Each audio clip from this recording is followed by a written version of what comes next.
Bienvenue à l'ICMN, le laboratoire interface confinement matériaux et nanostructures, qui est une unité mixte de recherche du CNRS et de l'Université d'Orléans et qui est basée sur Orléans. Je vais vous parler d'un projet MATEX sur la régénération des carbones activés qui se déroule en collaboration avec le laboratoire SEMTI et l'industriel Jacobi Carbone.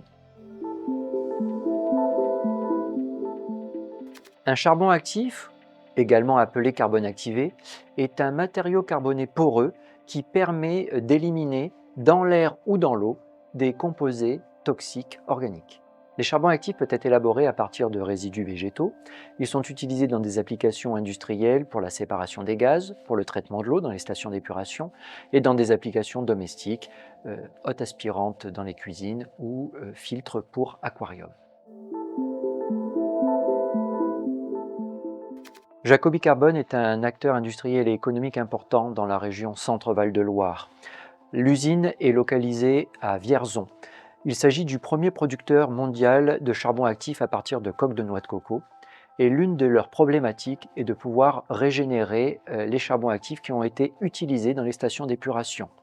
Malheureusement, la technique qu'ils utilisent ne leur permet de récupérer que 70% de la porosité des charbons actifs. Ces 70% ne sont pas suffisants, cela engendre des coûts non négligeables aux stations d'épuration. Il va falloir trouver de nouveaux procédés de régénération. En outre, les normes européennes sont de plus en plus strictes sur le traitement des polluants organiques et cela va engendrer une demande encore plus importante de charbon actif annuel. Une des activités de recherche de l'ICMN est l'étude du traitement de l'eau. Nous avons mis en place des procédés d'oxydation avancés et notamment le couplage de l'ozone avec des carbones activés.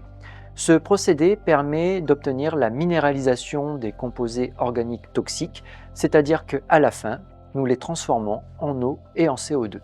Les nombreuses études que nous avons réalisées avec ce procédé d'oxydation avancée ozone carbone activé nous ont permis de mettre en évidence le fait que le matériau, à la fin du procédé, était complètement vide de molécules toxiques. En outre, nous avons réussi à transformer considérablement des composés pharmaceutiques, des herbicides, des pesticides en eau et en CO2. À la fin du procédé d'oxydation avancé pour le traitement de l'eau, le charbon actif est complètement régénéré, ne contient plus de molécules au sein de sa porosité. Nous avons donc pensé détourner ce procédé d'oxydation avancé pour la régénération des carbones activés, procédé qui est extrapolable à l'échelle industrielle, ce qui a fortement intéressé Jacobi Carbone. Sur la base de nos connaissances sur le procédé, nous avons réalisé des expériences sur des charbons actifs usagés de clients de chez Jacobi Carbone, en optimisant le taux de concentration de l'ozone et la durée du traitement. Le but de ces procédés d'oxydation avancés est de générer des espèces oxydantes, susceptibles d'attaquer les molécules organiques toxiques et de les réduire en eau et CO2.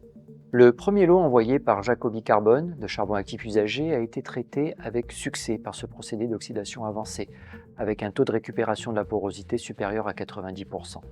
En revanche, lors de l'envoi du deuxième lot, nous avons été confrontés à une problématique. L'application des mêmes paramètres ne permettait pas de récupérer le même pourcentage de porosité. Après de longues discussions et de nombreuses expériences, nous nous sommes aperçus de l'impact du stockage du charbon actif sur la régénérabilité. En fait, sur un stockage de plusieurs mois, le charbon actif continue d'absorber les molécules au sein de sa porosité et ces molécules vont dans les pores les plus étroits. Et il devient très difficile d'enlever ces molécules dans cette porosité. En parallèle de ce procédé d'oxydation avancée ozone-charbon actif, des expériences ont également été réalisées au sein du SEMTI sur le procédé d'oxydation avancée de photolyse. Dans le cadre de ces projets de la R&D MATEX, la contribution du SEMTI, c'est de mener des activités un peu complémentaires à ce qui sont menées par les laboratoires ICMN, basées sur l'utilisation de procédés avancés d'oxydation en couplant la lumière avec le charbon actif et en milieu aqueux pour essayer de régénérer le charbon actif. L'idée, c'est d'utiliser notre expertise dans des procédés avancés à base de photocatalyse pour la régénération de charbon actif. Ces procédés, ils s'utilisent déjà dans les domaines de traitement de l'eau. À travers des interactions entre la lumière, le charbon actif et un milieu aqueux, on arrive à former des espèces radicalaires très oxydantes et très réactives qui font possible l'oxydation de la matière organique qui est piégée à l'intérieur du charbon actif et pourtant de faire la régénération. L'objectif final du projet, c'est d'essayer de faire les couplages des deux techniques qui vont être développées au sein du SEMTI et au sein de l'ICMN, c'est-à-dire faire les couplages entre les procédés photoassistés et les procédés d'ozonation. Les résultats obtenus dans le cadre du projet MATEX nous ont montré qu'il fallait approfondir nos connaissances et nos recherches sur ce sujet. Depuis janvier 2025, nous avons débuté un nouveau projet financé par l'ANR, le projet SACRE, qui consiste à régénérer par voie chimique et par voie solaire les charbons actifs sur une durée de 4 ans avec Jacobi, le SEMTI et d'autres partenaires, Promesse de Perpignan, Hydrosciences de Montpellier et l'ICOA d'Orléans. L'objectif final de ce projet, c'est de développer un prototype pour évaluer l'efficacité des couplages de la régénération chimique activée par voie solaire. Et dans les mois qui suivent, 2 thèses doctorales débuteront, une thèse entièrement financée par le projet ANR SACRE et l'autre cofinancée par la région Centre-Val de Loire.